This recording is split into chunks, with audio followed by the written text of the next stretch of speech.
देखिए, एक बात बहुत स्पष्ट है कि जिस नए नॉर्मल की बात हो रही है वो पूर्व में कभी भी देखी नहीं गई थी।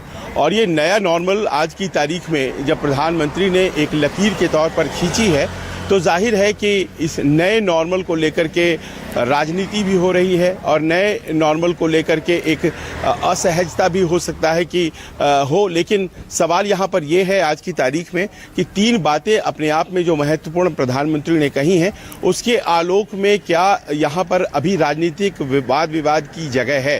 पहली बात जो कही गई है कि उन्होंने इस पूरे एपिसोड को कंटेक्सचुअलाइज किया इंटरनेशनल हैपनिंग के साथ और जो ग्लोबल टेररिज्म की बातें हैं उसको उन्होंने इस घटना विशेष से जोड़ा जो पहलगाम में घटी थी।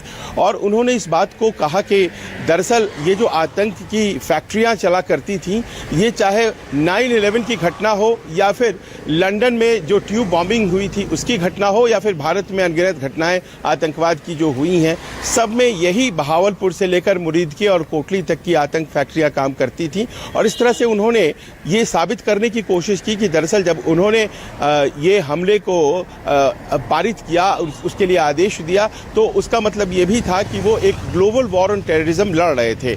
उनकी दूसरी जो बड़ी लाइन थी वो ये थी कि talks and terror can't go together. ये तो पहले से ही कहा गया था लेकिन उसमें उन्होंने जोड़ दिया trade and talks cannot go together. अब ये देखिए, ट्रेड वेड तो भारत के और पाकिस्तान के बीच होता नहीं है, जो भी होता है वो दुबई के जरिए होता है और उसमें भारत का ही फायदा है, लेकिन उस फायदे को फिलहाल फॉरगो किया जाएगा। लेकिन जो तीसरी बात थी वो ज़्यादा महत्वपूर्ण थी और वो ये थी कि खून और पानी साथ नहीं बह सकता है। आप कह रही थी कुछ नया है, यही सबसे बड़ी बात है जो नई है। और नया ये है इसमें कि इंडस वाटर ट्रीटी जो हमने एबियंस में डाल दिया, निलंबित कर दिया, सस्पेंड कर दिया, इसका अर्थ ये होता है कि अब सब कुछ अगर स्थिर हो गया है और संघर्ष रुक गया है तो इसका अर्थ ये नहीं है कि इंडस वाटर ट्रीटी फिर उसी स्थिति में पहुंच जाएगा। आज मैं ख्वाजा आसिफ को सुन रहा था, वो कह रहे थे कि वो बात होनी चाहिए।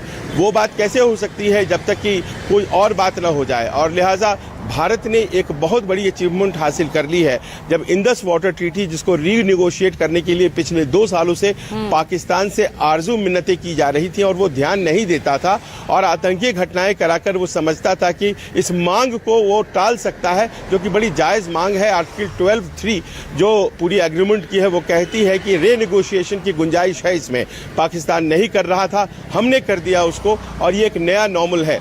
अब आखिर में जो बात आती है वो ये होती है कि सबसे बड़ी बात यह है कि जो हमारा एस्केलेशन है, पहले आप याद करें 2016 में हमने जो स्ट्राइक किया था उसका नाम सर्जिकल स्ट्राइक था, फिर 2019 में हमने एयर स्ट्राइक किया और इस बार जैसे कि प्रधानमंत्री कह रहे हैं ऑपरेशन सिंदूर जो है वो एक लेवल ऊपर है। इसमें हम पीओके से बाहर निकल करके पाकिस्तान की राजधानी इस्लामाबाद के करीब के बेसिस को भी हिट कर रहे हैं, हम उनके पंजाब के बेसिस को हिट कर रहे हैं। और इसका अर्थ ये बड़ा सीधा हो जाता है कि अगर वो हम पर फायर करेंगे, हमें नुकसान करेंगे, हमारे नागरिकों को नुकसान करेंगे तो फिर ये मुश्किल हो जाएगी, क्योंकि पाकिस्तान में आतंकवाद और आतंकवादी और पाकिस्तान की सरकार दो अलग अलग चीज़ नहीं है। ये तमाम चीज़ें हैं जो नए हैं और इसीलिए इसे न्यू नॉर्मल की संज्ञा दी गई है। अब यहाँ प्रश्न ये उठ जाता है कि अब क्या इस वक्त ये बुलाया जाना चाहिए, ब्रीफ किया जाना चाहिए ऑपोजिशन को, या फिर सभी दलों को विश्वास में लिया जाना चाहिए? सभी दलों को विश्वास में लिया जाना चाहिए, ये बहुत ज़रूरी है। ये बहुत ज़रूरी है कि सभी दल को विश्वास में लिया जाए, उनसे साझा किया जाए कि ये तमाम तैयारियां और कुछ गोपनीयता जो कि राजनीतिक दलों से साझा की जा सकती हैं, पब्लिकली स्पीकिंग वो साझा नहीं की जा सकती हैं। पर प्रश्न यहीं पर है कि ऑपरेशन सिंदूर स्थगित हुआ है, ऑपरेशन सिंदूर स्थगित हुआ है, वो ख़त्म नहीं हुआ है। और इस कारण से इतनी जल्दीबाजी में कोई मांग इस तरह की रखना कितना जायज़ है, क्या वो देश के ज़रूरतों के अनुरूप है, ये देखना होगा।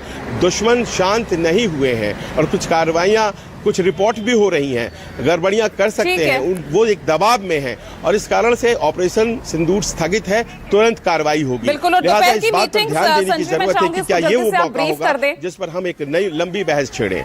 दोपहर 3:30 बजे की मीटिंग को लेकर भी जल्दी से आप बता दीजिए।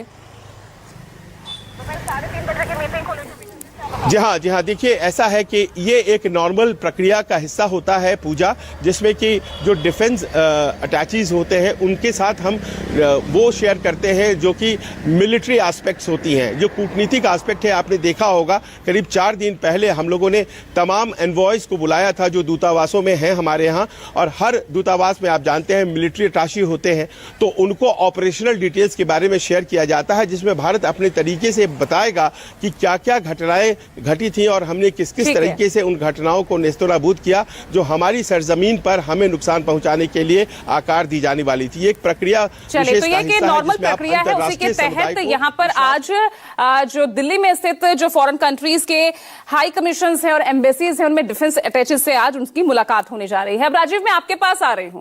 राजीव, जरा समझना चाहूंगी विपक्ष का जो ये सवाल, हालांकि ये सवाल तब भी सभी के जहन में उठा होगा कि जो सीज फायर की जानकारी भारत और पाकिस्तान की तरफ से दी जानी चाहिए थी, वो सबसे पहले उसकी जानकारी डोनाल्ड ट्रंप देते नजर आते हैं। यानी वो ट्रंप जो शुरू में भारत और पाकिस्तान के संघर्ष, इस तनाव से अपने आप को दूर रखे हुए थे, अचानक से वे चौधरी क्यों बनने लगे हैं? क्या मायने निकाला जाए इसका?